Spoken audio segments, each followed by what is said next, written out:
everyone. I, Sipra from Don Bosco School, is standing here to deliver a speech on the topic Development of India and Indian Railway. India is one of the ancient civilizations in the world. India is also the seventh largest country in the world. India is one of the best countries in the world for many reasons.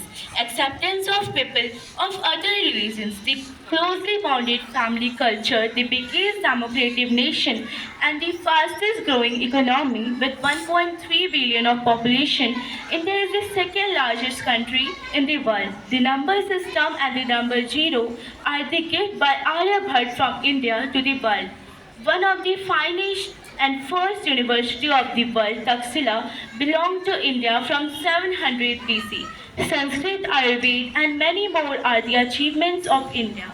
India is also known for one of the busiest rail network in the world.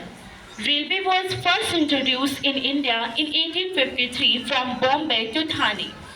The Fairy Queen was one of the world's first locomotives which is still working.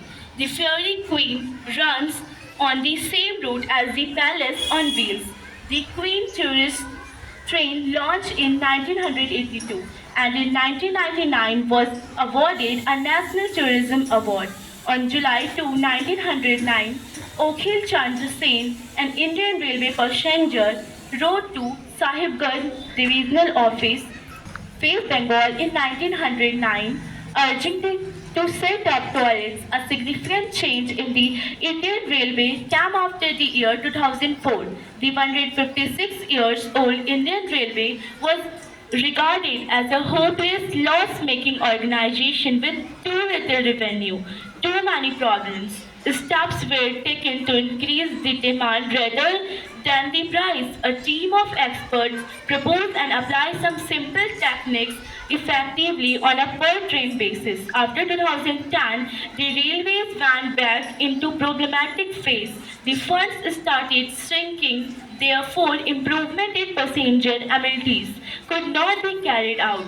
However, the recently elected government has again brought in a way ray of hope for the good days for Indian Railway. Surprisingly, the e-ticketing for making reservation and mobile app system to track train schedule are some major breakthroughs. For the future, Indian Railway have prepared a national plan for India in 2030. The plan is to create future-ready railway system by 2030. It is aimed to formulate strategies based on both operational capacities and commercial policy initiatives to increase modal share of the railways in 5 to 45%. So, a special thanks to our Prime Minister Narendra Modi ji and all the Minister of Railways and our beloved Nisikant Dubey ji. At last, I want to say that no matter how much I praise my country's achievement, it would always less. I would like to thank God for giving me this great nation. India is my motherland. Thank you.